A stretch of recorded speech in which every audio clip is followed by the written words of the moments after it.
उन्होंने कहा कि क्योंकि ये ट्वीट किया इमरान खान ने, इसलिए शायद मुज़ाकरात बंद हो जाएं। ये मुज़ाकरात जो है ना, अगर इन्होंने मुज़ाकरात करने हो, ये इंशाल्लाह आप देखना फजर के ऊपर ये जेल का एक दरवाज़ा खुल जाएगा। इनके हर हरबा जो है पिछले 2-2.5 साल में जो है वो नाकाम हुआ है और ये नामुराद रहे हैं। बाकी ये बातें करते हैं जी कि हमें ऑफर है कि जी बनी गाला शिफ्ट हो जाओ, ये सारे इनके अपने ख्यालात हैं। इनको किसी किस्म की इस किस्म की को ऑफर नहीं है। रुकावट नहीं होनी चाहिए। आफ्टर अ लॉन्ग टाइम जब हम टेबल पे बैठे हैं तो अब ये कि मुलाकात न कराना और इन राइटिंग देना और अदरवाइज़ देना, इस बेस पे मुलाकात जो मुज़ाकरात है इसमें न हलल आने चाहिए न उसमें कोई रुकावट आनी चाहिए। बानी चेयरमैन आपका न धरनों से आज़ाद होना है, न जुलूसों से होना है, न भंगड़ों से होना है। उन्होंने अगर आज़ाद होना है उनको अदालतों ने करना है। Imran is incarcerated today, is he a political prisoner. किसी का ये सियासी हक नहीं हो सकता कि मेरे घर को जाए।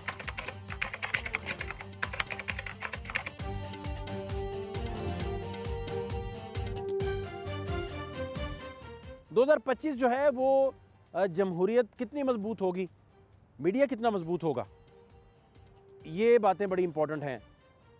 इसको फिर पामिस्ट कैसे देखते हैं और फिर पॉलिटिकल पेशगोई करने वाले या पॉलिटिकल पंडित कैसे देखते हैं, ये भी देखिए। बम्बास्टिक आगाज है 2025। इनका जो बुरा वक्त है वो 12 जनवरी से ख़त्म हो, 12 जनवरी 2025 से। लेकिन इस वक्त में भी अगर खान साहब ने अपने आप को नहीं फ्लेक्सिबिलिटी शो की तो फिर वो जो मई के महीने से अल्लाह ना करे जो है किसी में मुश्किल में अगर फंसते हैं तो फिर लंबी वो है। खान साहब को सियासत रास है, शादी रास नहीं है।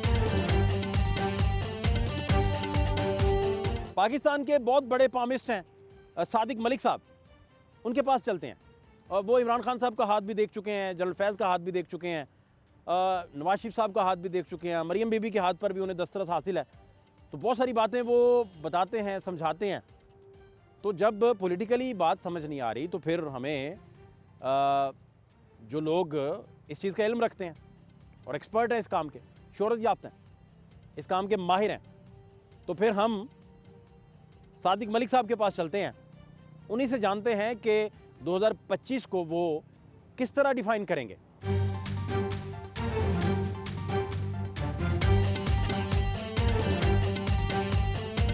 बड़े लोगों में जो जिनमें बड़ी बड़ी इस दुनिया में रूल करने वाले लोग, और उनमें हम उन बड़े लोगों में हम पाकिस्तान में भी अगर आ जाएं तो हमारे रूलर्स, हमारे बड़े लोग, वो सेलिब्रिटीज़, उनमें आजकल जो हैं वो पाबंदे सलासिल हैं इमरान खान साहब।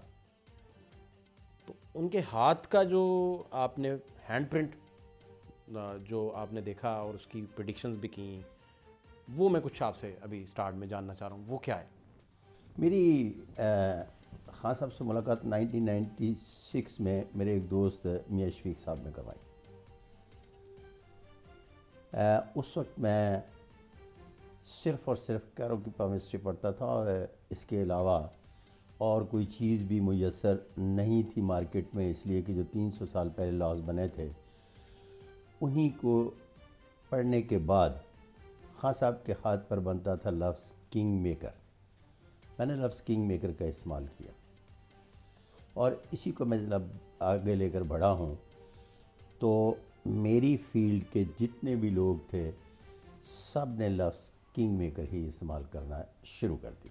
कितने राजा योग हैं इमरान खान के हाथ पे? अच्छा, इमरान खान के हाथ पर डबल राजा योग है और टोटल 32 राजा योग और 13 हाफ राजा योग तलाश किए। तो ये जो आपने इमरान खान साहब के राजा योग बताए, इसको अब आसान भाषा में आप गाइड कर दीजिए कि ये इसका क्या मतलब बनता है। और अच्छा, आने वाला कल तो नहीं आप बता सकते क्योंकि पामिस्ट्री का शायद आने वाले कल से तो ताल्लुक होता है। आने वाले कल से ही ताल्लुक है पामिस्ट्री का।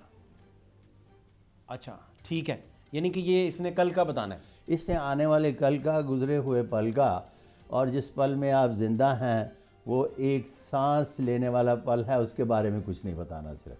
ठीक है, तो इसमें क्या है क्या आपकी उस पर प्रेडिक्शन क्या है या एस्टिमेट या जो साइंटिफिक बुनियादों पे आपने एनालिसिस किया पूरी प्रोफाइलिंग करने के बाद? बुनियादी तौर पर डबल राजयोग पाए जाते हैं, 6 के 6 उभार नुमाया हैं। जब 6 के 6 उभार किसी भी हाथ पर नुमाया हों तो उस शख्स में एक से ज़्यादा एनर्जीज़, जब 7 एनर्जीज़ की बात करते हैं तो 6 की 6 भरपूर एनर्जीज़ पाई जाती हैं, नंबर 1।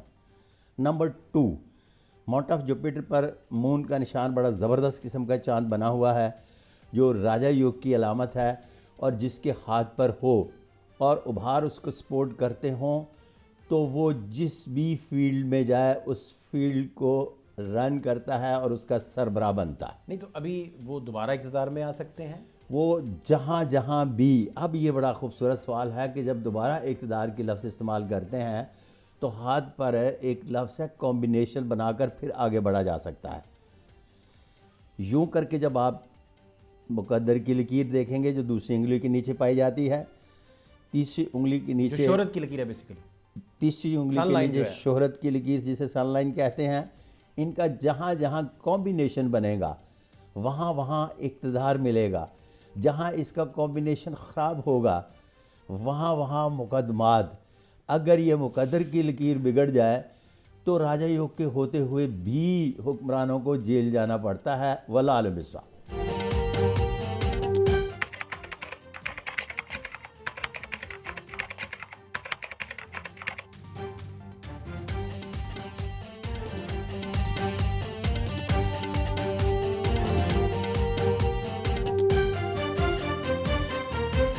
घूमते वक्त तो जो है वो तो दबाव में ही एक कमेटी भी बनी, और दबाव कहाँ से है? आलमी क़ुव्वतों की जानिब से है, और उसको महसूस किया जाता है। कोई उसको माने या ना माने, मैं तो बड़ा क्लियर हूँ। पहले उन्होंने कमिट किया जी कि वो खान साहब को हमारी अनइनकम्बर्ड मुलाकात जो हमारे वफद की कराएंगे, वो उन्होंने 4 दिन तक लटकाए रखा, कल करा देंगे। लेकिन फिर अल्टीमेटली उन्होंने कहा जी कि हम तो ये मुलाकात नहीं करा सकते हैं, और उन्होंने जो एक्सक्यूज़ दिया वो ये जी कि जेल मैनुअल में इसकी इजाज़त नहीं है।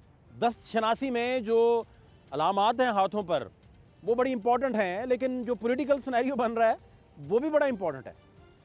पॉलिटिकल सिनेरियो में सबसे बड़े जो पंडित हैं पाकिस्तान के, शोहेल बड़ाई साहब, उनके पास चलते हैं, उनसे पूछते हैं कि जो पामिस्ट अपनी प्रेडिक्शंस दे रहे हैं पॉलिटिकली 2025 में, उनकी प्रेडिक्शंस क्या हैं? वो इमरान खान के मुस्तकबिल को, मुज़ाकरात के मुस्तकबिल को, जमहूरियत के मुस्तकबिल को, मीडिया के मुस्तकबिल को, और एट दी एंड फिर पाकिस्तान के मुस्तकबिल को किस तरह डिफ़ाइन करते हैं? चौधरी शोहेल बड़ाई साहब के पास चलते हैं, उन्हीं से जानते हैं।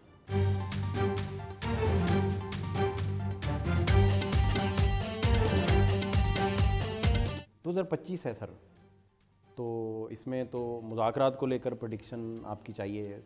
आपसे बड़ा सियासी पंडित तो नहीं और मिलेगा हमें, तो मुज़ाकरात को पहले अगर आपसे डिस्कस किया जाए। देखिए, मुज़ाकरात बज़ाते ख़ुद तो अच्छी चीज़ है। मैं तो आपको पता है 2-3 साल से ये लगा हूँ कि मुज़ाकरात होने चाहिए, लेकिन मुझे मुज़ाकरात के लिए पहली शर्त ये होती है कि एक दूसरे को माफ़ किया जाए, अपनी गलतियाँ, अपनी गलतियों को माफ़ किया जाए, और फिर कि अपनी थोड़ी सी जगह देने की भी गुंजाइश पैदा की जाए। मुझे फ़िलहाल दोनों में ये दोनों चीज़ें नज़र नहीं आती। ना हुकूमत समझती है कि हमने कुछ गलत किया है, ना पीटीआई समझती है हमने कुछ गलत किया, और दोनों जो है कोई लचक भी मुझे उनमें नज़र नहीं आती कि भाई हम लेट से कि इमरान खान साहब ने गवर्नमेंट या मौजूदा असम्बली को तो एक तरह से तस्लीम कर लिया जब गवर्नमेंट में बैठ गए, जब जाके मुज़ाकरात में बैठ गए, कि हमेशा आप चाहे उसको मुकम्मल कानूनी नहीं लेकिन क्वेसी लीगल तो मान लिया ना, ठीक है। तो लेकिन दूसरी तरफ ये भी देखना है कि हुकूमत को ये भी ख़तरा है कि जितनी जगह हमने देनी है वो अपनी देनी है। इम्पोर्टेंट, वेरी इंपॉर्टेंट, कि अगर गवर्नमेंट उनको कुछ दे रही है तो वो फिर गवर्नमेंट अपना ही हिस्सा काट के दे रही है। तो वो कौन अपना गोश्त काट के देने, बड़े हौसले वालों की बात होती है, ये मुझे हौसले नज़र नहीं आते इनमें। तो आपको इस मौजूदा सेटअप में नवाबजादा नसरुल्लाह कोई नज़र नहीं आ रहे? नहीं, अपना देखो, अपना मुज़ाकरात क्या होते हैं? लचक, और लचक क्या होती है कि आपको अपना कुछ हिस्सा देना पड़ता है। हुकूमत अपना कमर्शियल प्लॉट पीटीआई के नाम कर दे, यही आप फरमा रहे हैं ना? तो वो आपको नहीं किसी भी स्टेज पे फिलहाल नहीं, वो मासवा इसके कि कोई लेट से एक फरीक जो है वो कमज़ोर पड़ जाए, ठीक है, तो वो सोचे कि अब वाहिद रास्ता ये है, ठीक है, या गवर्नमेंट इतनी उसके ऊपर कोई प्रेशर पड़ जाए कि वो समझे कि यार ये वाहिद रास्ता है। नहीं, कई दफ़ा ऐसा होता है कि मुज़ाकरात वैसे ही शुरू हो जाते हैं आई वॉश के तौर पे, लेकिन वो संजीदा हो जाते हैं और उनमें कई दफ़ा मुज़ाकरात तो बरकत है ना, मुज़ाकरात तो एक बरकत और नेमत है, चलते रहने चाहिए। और ये तो मतलब है 8 फरवरी के बाद से ही शुरू हो जाना चाहिए, बल्कि मैं तो इलेक्शन से पहले का कह रहा हूँ कि ये मुज़ाकरात होते तो शायद 8 फरवरी के इलेक्शन भी डिफरेंट होते, मुज़ाकरात होते तो अब तक के हालात भी डिफरेंट होते।